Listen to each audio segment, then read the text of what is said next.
What's up, YouTube? Today we are gonna do a video on unboxing my latest treasure, so stay tuned.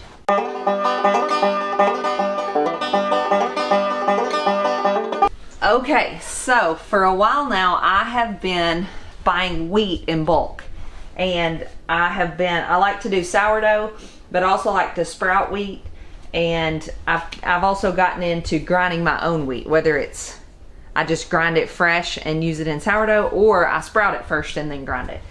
And I've looked at all different types of grain mills probably for like a year and a half now. And I'm gonna show you what I started with. Let me grab it out from back behind here. Don't show them my messy cabinet. Too late. I've got kombucha and water kefir and stuff everywhere. Those are actually two kombuchas that had left over from farm day. Yeah. Okay, so this is what I started with. It's a KitchenAid brand, and it's leaking flour right now. But it attaches to a KitchenAid mixer. You fill this hopper up here, and then you turn your mixer on, and it does have some coarse and fine settings and stuff, but I would say this is just okay. It grinds really slow. It takes forever. It heats up my mixer pretty hot. So, and I love my KitchenAid mixer. I've only ever had one, and I waited a long time to get it, and so I don't want to burn my mixer up grinding with it. So I used this for probably the last year and a half because it was a cheaper model. But I've been looking into upgrading, and thankfully Ben goes along with a lot of my crazy harebrained ideas. Sometimes, like in this instance, I have to mention it and let him adjust to the idea, and then I have to wait a while, let him kind of adjust to it, and then I have to prove that I'm going to do it. So I've been grinding wheat to prove to him that I would actually use a grain grinder. So finally I've wore him down, and he bought me a grain grinder. So I looked at, this is the Wonder Mill.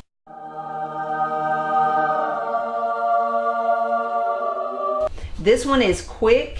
It does a good job, and it's really fast, and you can do a lot at a time.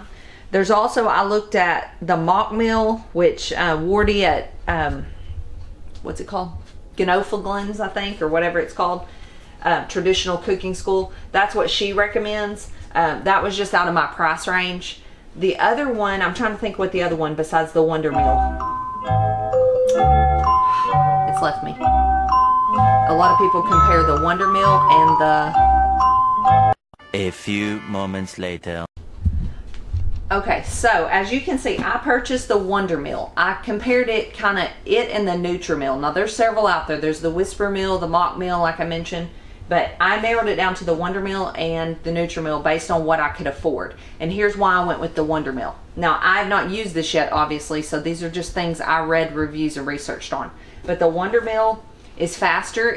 It's claimed that it will mill 100 pounds of flour in an hour. Now I probably will never do that much. In fact, I can guarantee you I won't, because I want to mill fresh flour when I'm ready to make sourdough for the week or whatever. Or like if I'm gonna make sprouted flour pancakes or something like that, I'll probably mill it right then before using it. That's the point of why I wanted to mill. But it is supposed to be faster. It's supposed to be cleaner. You can see on the box there's a canister that goes off to the side. It has a chute going into it. It's supposed to be cleaner and not put as much flour dust in the air when you're grinding the grain, which can irritate your respiratory system from what I've read. So this one's supposed to be cleaner. There was one other thing. Cheaper. Cheaper was the last thing I was going to go with. This one is cheaper than the Nutri-Mill, and in every comparison I read, the Wonder Mill won the comparison. So, and it is cheaper. I think it was like $20 cheaper or something, which is not a whole lot if the Nutri-Mill is what you want, but this is what I wanted. What does it say on the bottom of the box? Over here.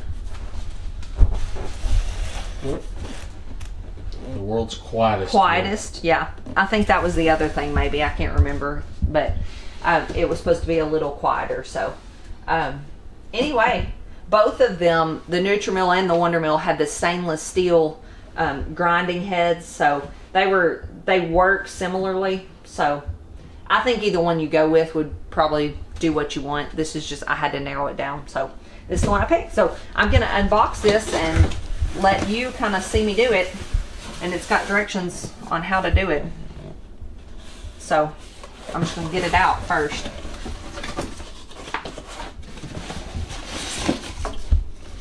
My question is, are you going to use it today? Yes, I am. I'm gonna try.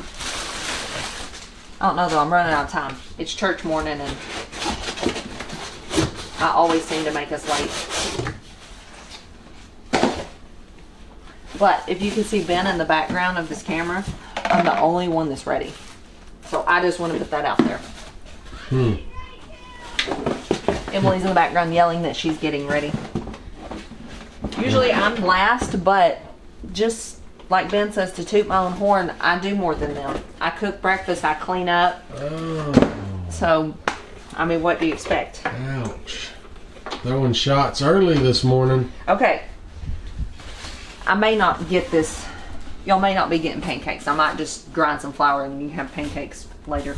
Okay, so here's how we do it. Attach separator cup.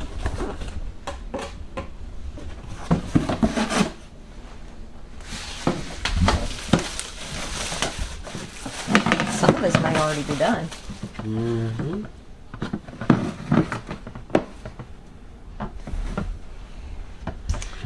Can you pause that and help me? Okay. All right, so I'm gonna finish. I'm gonna put this together. I had to turn the camera off and practice a little bit. Okay, so this is called the separator cup. You have to attach this. Okay, it's got arrows to match up. I guess I'm just supposed to line those up and leave it. Okay, place the foam filter in the lid. That's right there. There's an extra one of those, I'm assuming. Then connect canister securely to the mill. So first I'm gonna pop this into place. This flips out. I gotta pop this down on here. Okay, gotta pop this. This is gonna be what it mills the flour into, and then it's also a storage container, but you got to put that in there good or you're going to have flour everywhere. That doesn't really sit down flat. I guess I twisted it too far. Okay, now to begin with, you have to mill 2 cups of flour to clean everything out from the manufacturing and stuff. And I've been reading about this, and you are not ever, make sure this is off. You are not supposed to put grain in there and then turn it on. It says never do that. Never turn on your mill with grain in the hopper. Add grain only with the mill running. So, gotta pop this off. So, I'm gonna let y'all watch me mill in this for the first time. Okay, this is a little scary, but we're gonna give it a go. Okay,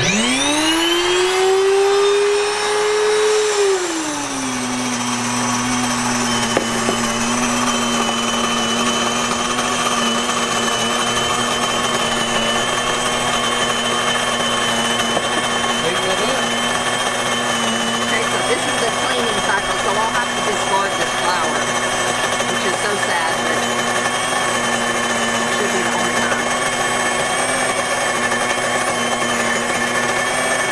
And then you have to let it run after you hear the sound change it says. So I'm gonna listen to that. Okay, that's the sound change, and then let it run 5 seconds.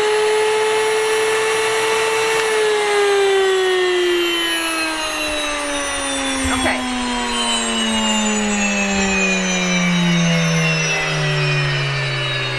All right, so I'm not gonna exactly say that was really quiet, but it's not any louder than any other appliance like a vacuum cleaner or something, and it was quick, so I don't think the sound's gonna be an issue for me. Another thing, What was the comparison of grinding that much flour or that much that would have wheat? took a long time in that other thing. I don't know exactly how long, but I'm gonna say at least probably 20 minutes for it to, it's just slow. That was amazing. So we'll see as I start baking with this flour. The other flour was a little too heavy and dense, and this may be as well, but you can adjust the settings on pastry. That'd be like for angel food cake, something like that, or just bread or coarse. They said most of the time people just use the bread setting, which bread's what I'm going to be making mainly. So I don't know if you heard me over this running, but I'm going to have to discard this batch of flour. That was to clean the machine. So after that, I should be up and running. And you heard at the end, I tried to tell you as it was running, you're listening for the sound to change to go to a high-pitched sound. That means it's empty. And then you go 5 seconds after that, and it kind of cleans itself, kind of cleans all the flour, cleans the blades and stuff. So that's what we did. So we're going to discard that, and then pop the top and let's see what it looks like. Okay. That's awesome looking. That's actually pretty fine. So I'm really excited. So I gotta dump that out. Then I'm gonna grind another fresh batch. And I think after church we're gonna make pancakes. So I will let you know how that turns out. It's a little tricky on things like pancakes and stuff. A lot of times I use sourdough, but I've also tried, because sourdough does have a distinct flavor, which is good, but sometimes you just want plain pancakes or something like that. So I'm trying to figure out grinding sprouted wheat. It's a little more difficult to cook with. It kind of makes, sometimes I guess what it boils down to is the flour you've bought in the store has been ground for a long time usually. So it has settled and the air has left it, it's compacted, it weighs more than fresh ground flour. So it's kind of finding out, if you just take a plain recipe and try to use sprouted wheat flour that you've just freshly ground, you may have to adjust that recipe or you may wind up with a super runny batter. That's just what I found in baking with sprouted flour. So let me know kind of some of your recipes in the comments of what you do with sprouted flour. Anyway, we may show you our pancakes when we get them made later.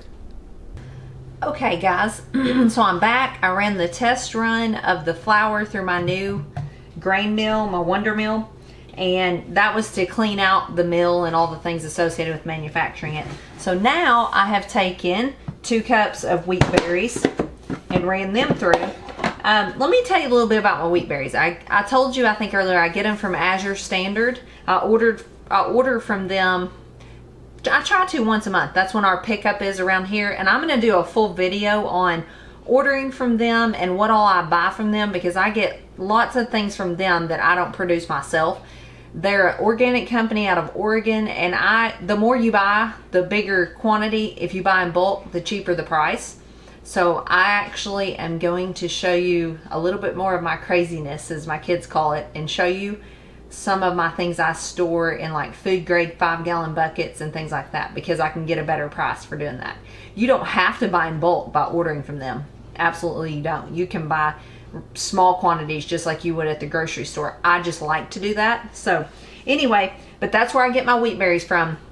If I'm gonna sprout wheat, which would be like for things like sprouted wheat pancakes, or if I want to make a batch of cookies or something like that, you don't want to use sourdough for everything. Now I'm sure some of you make sourdough cookies. I don't know, I've never done it, but there's things I just want flour for, but I want a healthy version. So that's when I will sprout the wheat and then grind it as I need it, okay? So I buy soft wheat berries for that.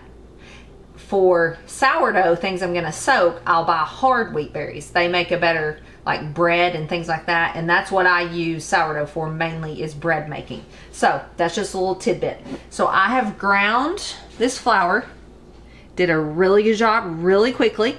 So I'm gonna give you a recipe now. This is sprouted flour pancakes. So it's 2 cups of sprouted flour. This is really easy. 2 cups of milk.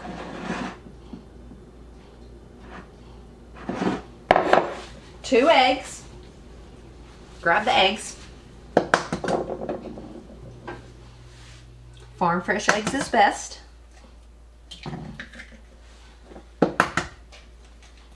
Okay.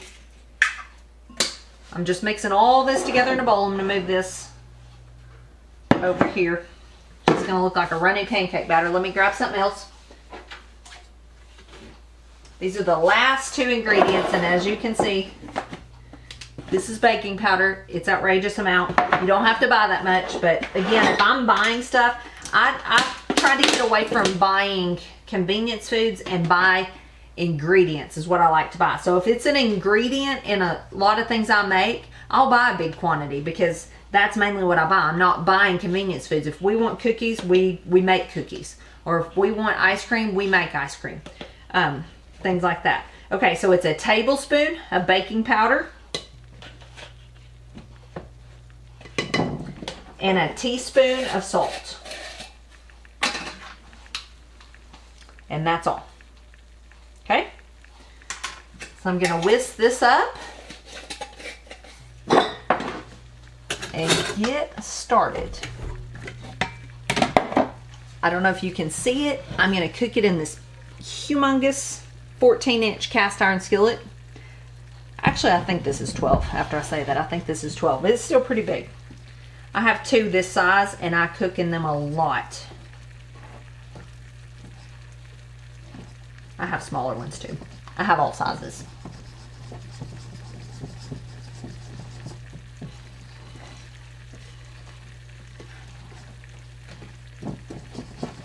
Pancakes is something, if we haven't planned our meal out, or if we've been out working or whatever, sometimes we'll make pancakes for supper even. So pancakes are good anytime.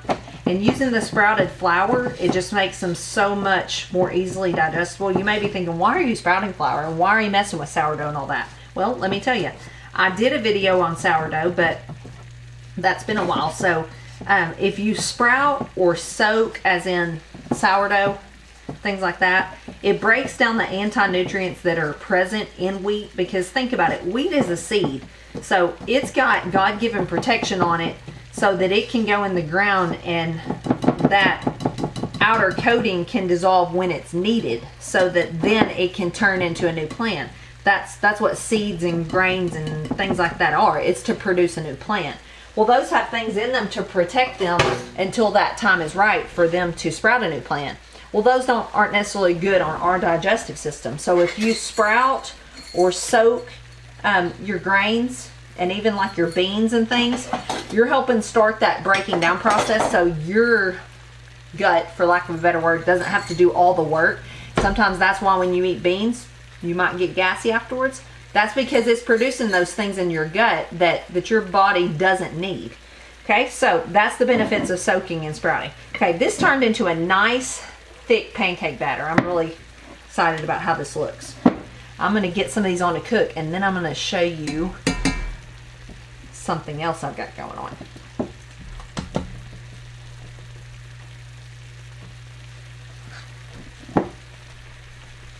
And I just noticed I've got clean dishes everywhere in the background, so this kitchen is clean, I promise. It's just got a lot going on in it.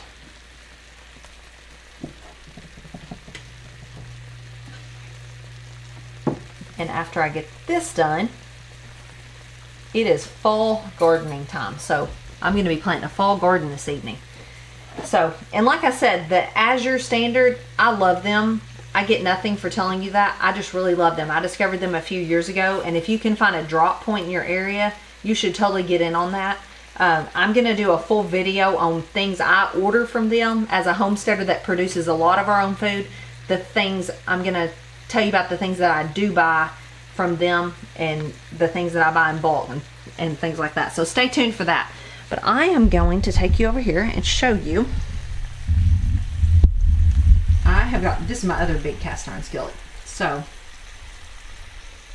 here's the pancakes cooking. Don't they look beautiful? I'm going to give you a better look at the batter. Okay, but I wanted to tell you about this. You can't have pancakes without having like bacon or sausage, in my opinion. Maple syrup and bacon or sausage is delicious. And you may be thinking, well, that doesn't look like bacon. Well, that is something we heard about and we started doing. It's called collar bacon. And it actually comes from the front shoulder. It's leaner. You can see there's some fat and marbling still in it, but sometimes bacon, if you've got a very big hog, is almost all fat. This has a lot more meat to it. It's a darker meat. It's a cross between ham and bacon, but if you're getting pigs processed, that might be something that you want to look into doing. So you might ask your processor about collar bacon. We just asked ours and took them kind of, we had gotten some somewhere is actually what happened. We took them a sample of what we were talking about, but they might already know about doing bacon from the front shoulder. So, but you also have, when you get something, you give up something else. So you're going to be giving up part of your front shoulder meat. So you do have to keep that in mind. So, but it's a really, really good breakfast meat. So anyway, that's all I've got. I'm going to let you watch as I get these done, and then I'm going to show you what these finished pancakes look like.